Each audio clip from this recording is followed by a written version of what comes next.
કાળુ તળસીની નાતે સ્વાગત કાળુ તળસીએ બતાવી, દિલીપ લાલાએ બતાવી, પણ મને તો એમ કીધું તું સ્વાગતને ઉમરાળા ન આવે પ્રતાપ ભલજી તો તું મારી બાયડીની ભોજ ખાન તારી માથે મારી બાયડીનો ઘાઘરો પડે. તો મેં કીધું ભાઈ તું જો ઉમરાળા સ્વાગત ન આવ્યો તો એના હમ પણ મેં બાવસન જણા મેં હમ દીધા હતા કે આવી જા બાવસન જણા સ્વાગત કે ઉમરાળા આવી જા. તો બાવસન જણા તે તો પણ એવો દેવશું ને મોટા હમ ઘાલીને કે મારી બાયડીની ભોજ તું ખા, તારી માથે તારી બાયડીનો ઘાઘરો પડે. તો એ સ્વાગત બતાવેલી બાવસન જણા તારીને ઉમરાળા બતાવેલું તારું તેથી પણ લઈને આવી તો ન શીખ્યો. પણ ઉમરાળા 4 વખત ભેગા થયા. ભેગા થતાં બાવસન જણા ત્યાં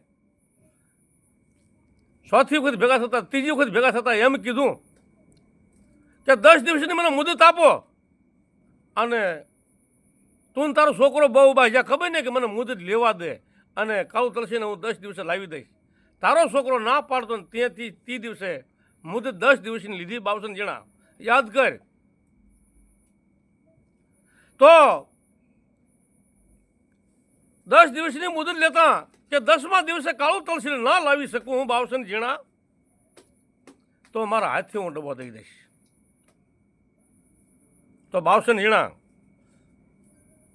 તે દિવસે પણ તું લાવી શક્યો નથી કાળુ તળસીને. તો હવે બાવસન જણા તારી પેઢીએ તું ભેગો કરતો હો તો ભલે કરી, એનો કોઈ અમને વાંધો નથી બાપ. મારી નાતના કાનૂને મારી નાતના ન્યાયે ભેગા કરી તો કોઈ વાંધો નથી, એમાં કોઈમાં હરખશો નથી, એની કોઈ ધમકી નથી, કોઈ એને તને અમે દાબ દેતા નથી.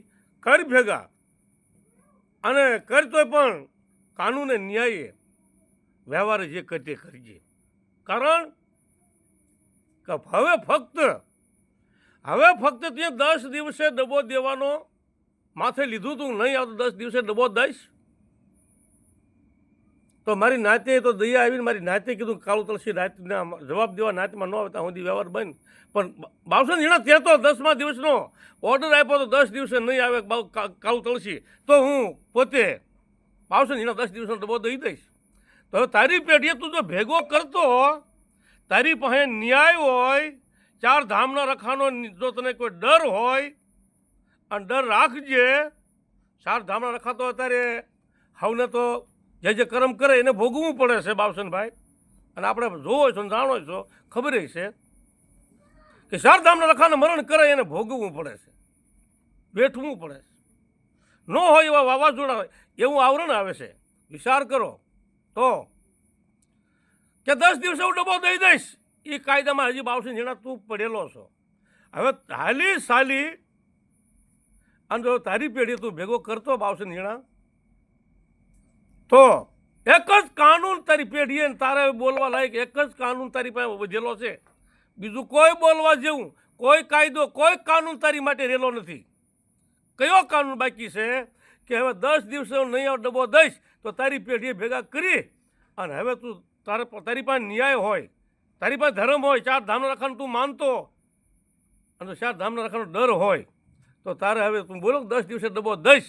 એ સમય હવે આવ્યો છે, તારી પેઢીએ બોલાવી અને હવે 10 દિવસનો ડબ્બો તારે દેવાનો હક કાનૂન કાયદો હવે વધેલો છે.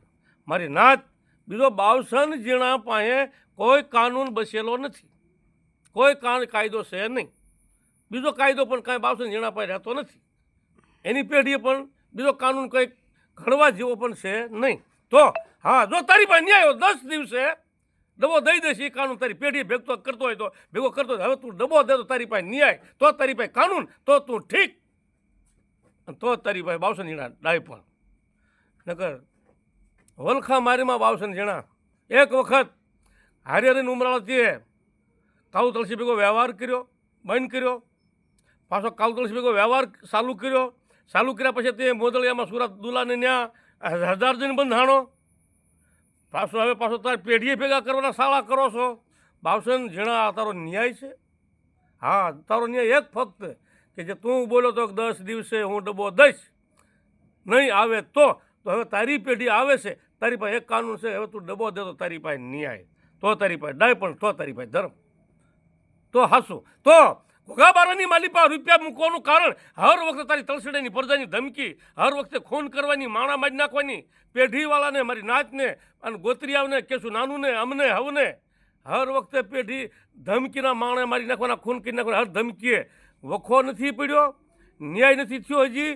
અને આ પેઢીએ ખાટાગબાની પેઢીએ રૂપિયા મૂકવાનું કારણ એ કે હર પેઢીએ હર વખતે કાળું તળશે કીધેલું ખૂન કરી નાખીશ, ભોડા લીલા નાળીઓ વધારી નાખીશ અને બે ચાર નાચેલીઓ રંડવી નાખશું અને બે ચાર નાચના ખૂન કરી નાખું. તો હવે એ નાચ પાછા ન હોય તો વિડીયો તમને એમ મોકલી ન તમને યાદ હોય તો ભૂલી ગયા હોય તો એ વિડીયો તો જો એ ફોન કર્યા છે એને પૂછો મારી નાચ. અને આ વીર વિદ્યાવાળા લાવ્યા એ કીધું એ પણ નાચેલા બધા જે નામ લીધા ને એ બધા જીવે છે એને પૂછજો મારી નાચ. આ હર વખતે તારી ધમકીના હિસાબે ખારા પાટે ભાલ પંથક છોડી અને ઘોઘાબારાની માલિપા ખાટાગબાની પેઢીએ મૂકવાનું પૈસા ડિપોઝિટ લાલના પૈસા કારણ મારી નાચ આ. એટલે આ કારણે તારા આ ડિપોઝિટ તમારા વખાની ઘોઘાબારામાં જેલી છે. ઘોઘાબારાવાળાએ કોઈ સામેથી નથી મંગાવેલી.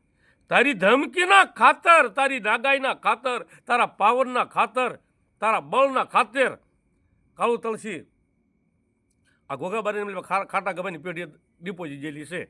એટલે ગમે તારે હવે આવવું હોય તો ખાટાગબાની પેઢી આવ. અહીંયા તો તે ધમકી દઈને બધી નાચને તે બેન્ટવાળા છે તે વાંકા રાખ્યા છે બધી નાચ સમાજને પેઢીઓવાળાને. તો હવે ખાટાગબાની પેઢી આવી ના કહેશું નાનું હગું નથી, તારું હગું નથી, ન્યાય ના કરશું ને આવી જાઓ ખાટાગબાની પેઢીએ ભાઈ. અને બાપસન ભાઈ તારી પાસે ન્યાય તો ડબ્બો દેવા સિવાય તારી પાસે કાનૂન નથી વધ્યો. હા ડબ્બો દે તો માનું કા રખાનો માણા, ધર્મનો માણા, ન્યાયનો માણા અને દેવનો માણા. ન કરતો વલખા માર. અને આપણા હવ સમાજમાં તો અત્યારે આમથી દેવસ આવે છે પાલીતાણાની ઓલી પાછી તો હવ નાચને ખબર છે બાવસનભાઈ. એટલે પ્રથમ પહેલાં તમે બે ભેગા થાવશો એટલે આમ હરખોરેક હસ્યો અને હરખોરેક સવો એવું દેખાય છે એટલે તમે પાછું ના ભેગું કરો છો. કારણ કે 52 વખત એને કાનૂન મરણ કર્યો, ન્યાય મરણ કરી નાખ્યો છે. મારી સર્વે નાચે ધમકી દઈ અને મારી નાચની માથે ન બોલવાનું બોલ્યા છે. તો હવે બાવસનભાઈ તમે ભેગા કરો છો એટલે તો આ તો કંઈક નવીન દેખા. આ તો હો ભાઈ જબરો ન્યાય તમારી પાસે મારા બાપ. એટલે ભાઈ બાવસનભાઈ આપણે પહેલાં વિચાર કરો, ડબ્બો દે તારી પાસે ન્યાય હોય તો. બીજી વાત છોડ ભાઈ.